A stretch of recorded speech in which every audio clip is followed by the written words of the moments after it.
Шхабын дэд хэмжээний уулзалтанд оролцсон. Дэд хэмжээний уулзалтанд монголчууд бид ерөнхийдөө 14 жил ажиглагчаар явсан. За миний хувьд бол ерөнхийлөгч булчаад анхудаага энэ уулзалтанд орж ийн давуу талууд их бий болсон байсан. Энийг бол та нар бүгдээрээ ажигласан байхаа. За мэдээж Орос, Хятад, Беларусь, Казахстан, Киргиз, Иран улсын ерөнхийлөгч нартай болон энтгийн ерөнхий сайттай хоёр талын бас уулзалтуудыг хийсэн. Тэгээд уулзалт болгоныг одоо шууд дамжуулж ийсэн хэвлэл мэдээлэлээр эх орондоо дамжуулж ийсэн та бүхэнд бас дахин талархал илэрхийлье. За хамгийн чухал асуудал бол Монгол Орос хятадын гурван талт хэмжээний уулзалтыг бид нар бүгдээрээ оролцож харсан. Энэ дээр бол олон жил яригдсан дээр эдийн засгийн коридор буюу одоо Монгол орноор дамжин өнгөрөх хоёр хөршийн хоорондын худалдааны эргэлт дээр Монгол улс одоо дамжин өнгөрүүлэхэд бэлэн байна гэдгээ бол илэрхийлсэн байгаа. Тэгээд анхудаага Оросын холбооны улсын ерөнхийлөгч бол энэ төслийг дэмжиж байгаагаа илэрхийлсэн мөн энэ тал дээр бидний одоо бүс нутгийн бас нэг ойрхон одоо эрхүү мужийн одоо амбан захирагч бас тодорхой төслүүдийг одоо биднэр танилцуулсан. Тэрийг бас гардуулж өгсөн жишээтэй.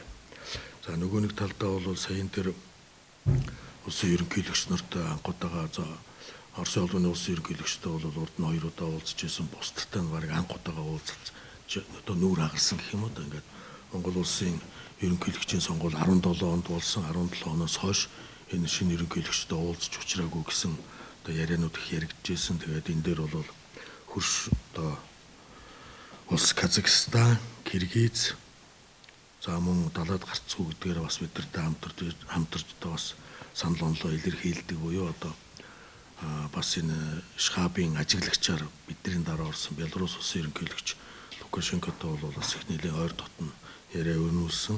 За Киргизийн ерөнхийлөгч бас шинээр сонгогдсон хүн байсан.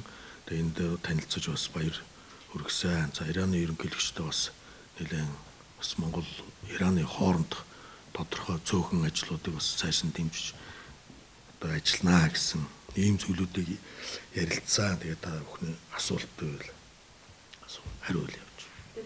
Жилтийн хувьд бол мэдээж асуудал байгаа л гэж байна. Тэгээд энэ бид түрүүнээс одоо баг бид нар бүгдээрээ мэдж байна. 14 жил ажиглагч улсаар явлаа гэж хашир байх нь зүгөө хашир байна.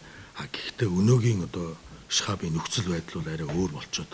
Ямар төвшөнд өөр болж байна гэхээр өнгөрсөн жил энэтхэг Пакистан гэж хоёр улс одоо нэмэгдэж орсон. Энэ хоёр улс бол хоёулаа цөмийн зэвсэгтэй. Хүн амынхаа хувьд бол асар их одоо энэтхэг улс 1.3 тэрбум хүнтэй, Пакистан улс 200 сая хүнтэй гэж. Тэгэхээр энэ бол бас энэ Шхабын одоо анх байгуулагдахтаа яригдчихсэн нөхцөл байдлыг бол эрс өөрчлөгдсөн. Одоо энд бол эдийн засгийн гол асуудлуудыг ярьдаг болсон. Та бүхэн анзаарсан бол тэр өргөтгсөн хурал дээр ярьсан гишүүн болон эдийн засгийн одоо асуудал дээр бол шүүмжлэлтэй хандж ирсэн. Бодит зүйлүүд хийгдэхгүй байна. Энэ тал дээр одоо хизээ алхам хийгдэх вэ. За энэний одоо хариуд болгож одоо энэ жил энэ Шхабыг удирдах байгаа бүгд найрамдах улс буюу одоо Хятад улсын дарга Ши Жинпин 30 тэрбум юаныг одоо энэ Шхабын орнуудад гаргаж одоо ийм л шугам нээлээ гэж зарласан тийм ээ. Энэ бол бас нэлийн 5 орчим тэрбум доллар байна уу да. Ингээд энэ мөнгө бол энэ саяын яригдаад байгаа дэд бүтцүүдийг холбох үйл ажиллагаанд зориулагдана гэсэн утгыг бол илэрхийлж ярьж байлаа. Тэгэхээр юу гэж хэлэх гээд нэг анх байгуулагдаад 22 жил болсон байгууллага маань өнөөгийн нөхцөл буюу өнгөрсөн жил хоёр том Азийн орныг оруулснараа нөхцөл байдал бол чиглэл өөрчлөгдсөн гэдгийг бол бид нар мэдмээр байна. Шанхайд байгуулагдсан гэдгээр нь одоо манайхан одоо юу гэдэг нь нийтийн шүлжээнд байгаа хүмүүс Шанхайн байгууллага буюу одоо байгуулагдсан хотоор нь нэрлэж буруу одоо дүр зураг уншигдаад байгаа юм л да. Энэ жил бол Хятад ард улс даргалж байгаа. Ирэх жил бол одоо Киргиз улс даргалнаа гэж одоо тэр эрхээ өгч जैन. Тэгэхээр жил болго ингээд энэ Шхабын орнууд даргалаад явдаг. Даргалахдаа тэр жилийнхаа үйл ажиллагааг тайлгнадаг. Энэ явдлыг бол манай сэтгүүлчд бас харж амжсан байхаа. Тийм учраас ирэх жил бол Киргизд болно гэдгийг бол бас олон нийт анхааралтай аваасаа гэж бодож байна.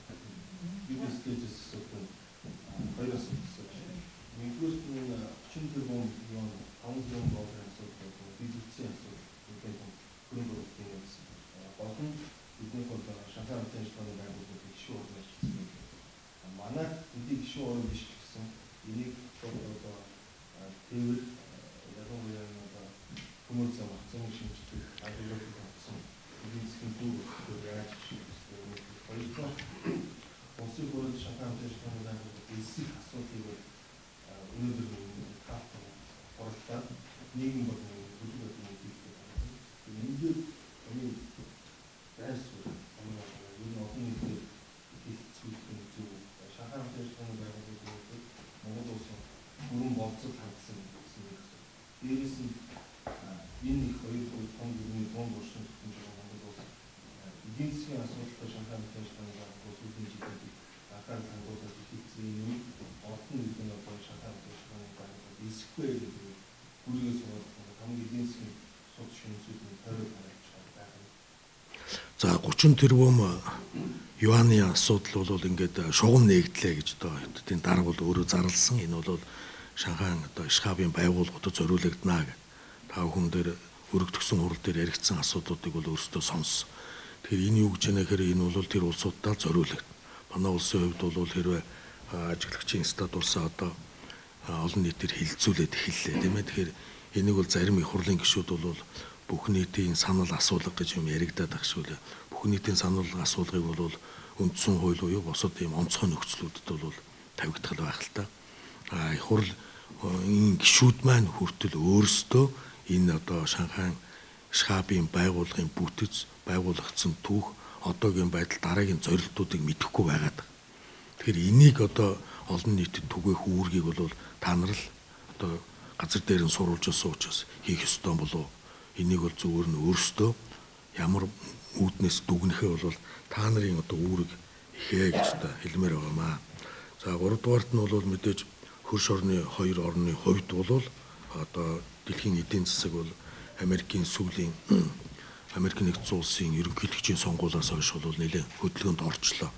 Энэ хөдөлгөөн бол ямар нэгэн байдлаар эерэг одоо сайн талдаа тусах ёстой болов гэж. Тэгэхээр бид нар бас тэрнээс хоцорж болохгүй. За бид нар бүс нутагтаа гээд байгаа нь 2 хөршийн дунд байдаг далайд гарцуу орны хувьд бараа таваар бүтээгдэхүүн борлуулах боломж тун хомс. Оросын холбооны улс руу бид нар бараа бүтээгдэхүүн экспортлоход 20-35% гайлын татвар төлдөг. Урд хөрш рүү бол мөн адилхан 20-35% гайлын татвар төлдөг гэдэг маань манай бараа бүтээгдэхүүн 20-35% одоо өндөр үнэтэйгээр хил давна. Бараа бүтээгдэхүүн өрсөлдөх чадваргүй гэдэг бид нар бүгд мэдж. Бараа бүтээгдэхүүн үйлдвэрлэхгүйгээр улс орон хөгжинэ гэж байхгүй. Аж үйлдвэр бол одоо ажил хөдлөлийг их хэмжээгээр массаар одоо багасгадаг ийм том салбар. Үйлдвэрсэн бүтээгдэхүүн зарагдахгүй бол тэр үйлдвэр дампуурдаг. Энгийн ito. Энийг ядаж их хурлын гишүүд маань харамаар байна. Та бүхэн санаж байгаа бол сонгуулийн үед нэн тэргуунд 2 хөршийн тэргүүнүүдэд гайлын татварыг тэглэх асуудал дээр санал тавина гэж ярьж байсан. Ингэжээж бидний бүтээгдэхүүн өрсөлдөнө гэхээс биш өнөөдрийн энэ одоо яг үндэ бол цаасан дээр хэвлэг одоо буугаагүй боловч бид нар чинь 90 оноос хойш эдийн засгийн хоригт орцсон яваад байгаа улс шүү дээ. Энийг бол бид нар багасгах нь бол одоо төрийн энэ засгийн газрын төрийн тэргүүнүүдийн үүрэг юм аа. Энэ ажил бол эндээс эхлэх ёстой гэдгийг л одоо бид нар сайн хэлж өгөх ёстой. Тэгэхээр юу гэж байна гэхээр саяхны энэ 7 хоногт бол дэлхийд даяар бол маш олон үйл явдлууд болж байна. Сая би яасан Америк нэгдсэн улсын ерөнхийлөгч бизнесийн одоо салбараас гарч ирсэн улс төрөө 2 дугаар тавьдаг хүн шиг байгаа юм. Мэдээж шийдвэр гаргачаад эргэж буцаж байгаа юмнууд байгаа. Энэ өөрөө Америк нэгдсэн улс өөрөө тэргүүлэх эдийн засаг юм болон одоо бусад бодлогууд дээр тэргүүлдэг учраас энэ бүс нутаг гэдэг бидний Солонгосын хойг тийм ээ Европын холбоо энэ хөдөлгөөнүүд гаргаад байна л да. Энэ хөдөлгөөнүүдэд бид нар оролцож явах ёстой. Оролцдгүй мэхэд сонсоод дүгнэлт хийдэг байх ёстой. Дүгнэлтээ яаж гаргаснаас яаж оролцохоо бид нар илэрхийлдэг болохгүй бол нөгөө 19-р зуун шиг хөмөрсөн тогоон дотор бид нар буцаад орчлоо. Хөмөрсөн тогоон дотор байгаа хүмүүс юу хийдэг вэ? Хулган өртөл ингээд савн дотор хэдэн хулган хорчих чинь бие биенээ л хэмэлдэг шин. Үлсгээ ирэхээр бид нар ингээд тогоо хөмөрөх тусам энэ сошиал гэдэг юмар бие биенээ хэмлэхээс өөр юмыг хийж одоо чадахгүй болчиход байна. Энийг л одоо бид нар гаргах гэж энэ хэвлэл мэдээллийг их өргөн хэлбэрээр энэ шхабын уулзалтанд аваачлаа ойрхонж болж байгаа юм байна тийм ээ. Тэгэхээр энэ үүргээ та нар минь хийгээд энэ дэлхийн нийт болоод байгаа эдийн засаг болон бусад улс төрийн төв хоорондын хөдөлгөөнд идэвхтэй оролцдог болох Монгол улсыг бий болгомоор байгаа. Оролцдог гэдэг маань уриалга оцсонгоор оролцдог биш. Тодорхой одоо нөхцөлтөөгөө тийм ээ. Бид нар хоёр хөршөө яаж ашиглах юм? Хоёр хөрш маань юу бодож байгааг бид нар яаж дамжуулах юм гэж ийм тал дээр нэлээд тийм мэдээллүүдийг хийж явах хэрэгтэй гэж боддөг юм аа. Бид нар олон их юм ярьдаг. Байгалийн баялагтай байна. Мал түүхийдээ хөгжүүлнэ. Хил гайлын бодлого ийм байгаа тохиолдолд бид нар яаж ч та нар харж байгаа том орнууд том улсууд гол ярьж байгаа юм гайлын татвар ярьж байгаа шүү дээ. Европын холбоонд үйлдвэрлэсэн машиныг ийшээ оруулахад ийм татвар. Хятад үйлдвэрлэсэн бараа бүтээгдэхүүнийг ийшээ оруулахад ийм татвар. Америкт үйлдвэрлэсэн бараа бүтээгдэхүүнийг Аз руу оруулахад ийм татвар. Дандаа татвар яригдж байгаа. Тэгэхээр татварын бодлого гэдэг бол хөгжлийн бодлоготой одоо шууд холбоотой учраас бид нар ч гэсэн энийг ярих хэрэгтэй буюу хоёр хөршөөсөө эхэлье. Манай газар нутгаар дамжин өнгөрч байгаа би их тодорхой ярьдаг 1000 гаруй километр хамгийн урттай. Баруун бүсээс бол нэг 650-аас 700 км, зүүн бүс бол бүр ойрхон 600-аас 500 км-ийн дамжин өнгөрөх уртцсан байна.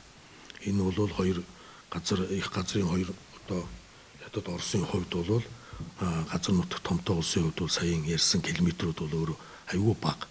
Хамгийн урттай 1100 буюу бид түрүү ярьж байсан цагт 100 км-ээр явдаг машин 12 цагийн дараа хоёр улсын алтан булгаас зам үүдээс алтан булг төрнө гэдэг маань 2020 онд 200 тэрбум долларын худалдааны эргэлттэй болох гэж байгаа хөрш улсад бид нар ийм боломж байна гэсэн утгыг л одоо яриад биелүүлэх гэл амлуулах гал яваад байгаа шүү дээ. Тэрийг та нар бол ойлгосон байгаа.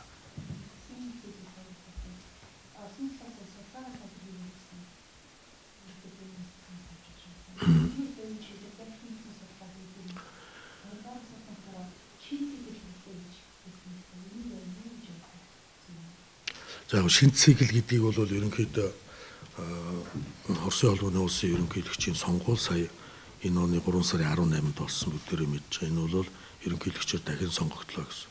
Нөгөө нэг талдаа урд хөршийн одоо хиттийн дарга бол бас өөрөө дахиад сонгогдлоо тийм ээ.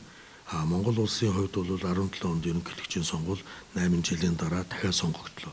Энийг бол шинэ цикл гэж нэрлэдэг ах шиг байгаа юм. Тэр нь бол за ямар ч байсан гэж сонгуул боллоо 1 жилийн хугацаанд энэ шинэ циклийг бид тэр идэвхтэй алхмаар хэлье. Энийг энэ Шхабын уулзалтан дээр зарлая.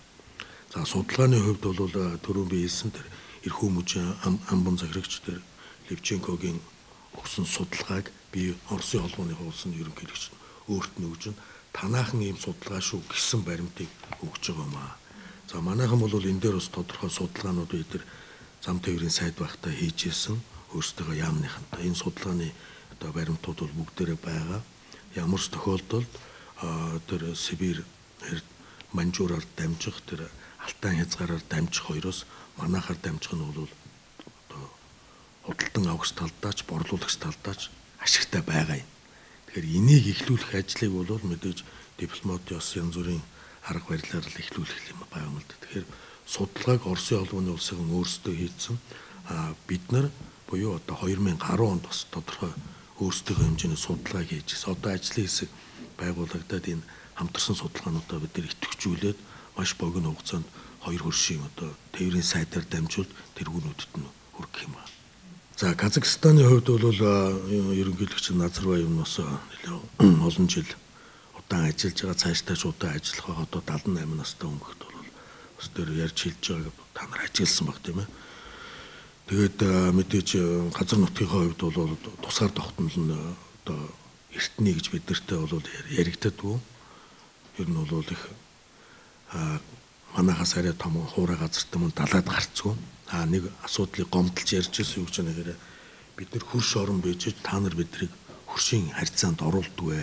Дандаа Америк, Япон одоо Хятад, Оросгээ явцдаг. Бид нар чинь хөрш улсууд, нүүдэлчин улсууд бие биентэйгээ ойрхон ажиллах ёстой гэсэн одоо асуудлыг ярьж ирсэн. Тэгээд би өөрт нь хэлсэн та бол энэ улсыг одоо тусгаар тогтнолыг зарлуулсан анхны ерөнхийлөгч тэгээд нийслэлээ нүүлгэж байгаа тэр том бодлого гэдэг өөрийнх нь хийж явж байгаа тэр 100 алхам гэдэг юмнуудыг нэлээд ярьж хэлсэлтэй тэрүүн дээр бол өөр их тийм дуртай байлаа. Ер нь бол бидний бас үлгэрчийг авах хэрэгтэй гэсэн утгатай юм ярьж байна.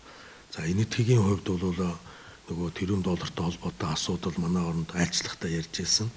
Тэр талаар засгийн газрын төвшөнд нэлээд идэвхтэй яригдж байгаа юм байна. Сая гадаад харилцааныхан сая 5 сард ирсэн энэ тал дээр бол бас бид нэр санал солилцсон. Сая бол дуртай цагтаа энэ төр улстай айлчлаарай. Бид нар кино урлаг түүхийн салбарт бол хамтарч ажиллахад бэлэн байна гэсэн юм зүйлүүд ярьсан.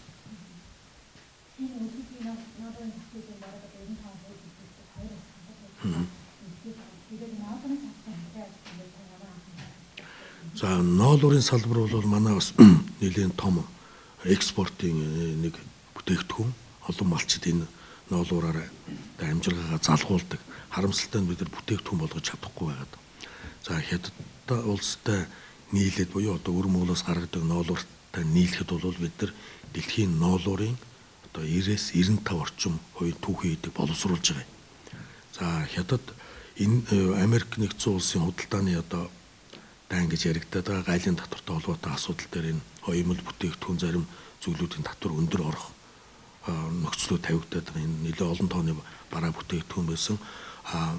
Манай улсын хувьд бол Америк нэгдсэн улсын конгресс энэ манай ноолуур оюумл бүтээгдэхүүнийг татваргүй оруулж өгөөч гэсэн ийм лобби бүлэг байгуулагдсан. Энийг бол ерөнхийлөгчд нь бас би захиа бичиж дэмжээрэй гэдэг ярьжсэн та бүхэн анзаарсан баг тийм ээ.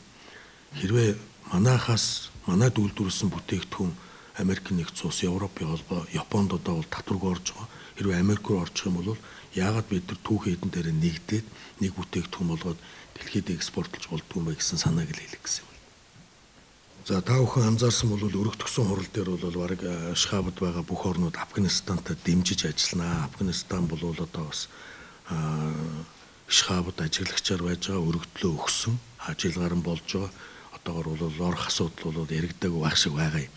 Тийм учраас Афганистанд болоод байгаа яригдаад байгаа терроризмын одоо Талибаны эсрэг гэх юм уу тийм ээ асуудал дээр бол Шанхай Ашхабийнхан бол анхааралтай авнаа гэдэг юм яригдсан байлаа. Тэгээд Афганистаны ерөнхийлөгч бол одоо бид нар Рамадан сартай тохиолдуулаад Талибаныхантай бол ингэ тайвнаар одоо оршоо гэдэг санал тавьсан байгаа гэсэн зүйлүүд яригдчихсэн. Тэгэхээр энэ терроризм гэдэг бол зөвхөн манай бүс нутагт байхгүй байж болно бидэрт Монгол улсад. Бүс нутагт байгаа тохиолдолд бид нар бас хамтарч энэ Хард аймаг тийм ээ салан тусгаарлах үзэл энтертэй бол бие биенийхээ дэмжлэгийг авнаа. За тэр кибер халдлагын төр бол манайд аль хэдийн ороод ирсэн ийм одоо юм өнтер бол байгуулагдсан байгаа. Тэгэхээр бол энэ дээр бид нар техникийн болон хувь хүн боловсон хүчний дэмжлэг тусламжуудыг бол авах тийм боломж байна. Дайлангуяа дамжин өнгөрөх Хард аймаг гэдэг ч юм уу тийм ээ энэ олон асуудал дээр бол зөвхөн манай оронд тийм юм байхгүй гэд бие оторлоод суух бүс нутагт болж байгаа асуудал бид нар боломжийн хэрээр дэмжлэг болоо эргээд биднэрт байхгүй зүйлээр дэмжлэг авъя гэсэн санаануудыг илэрхийлсэн.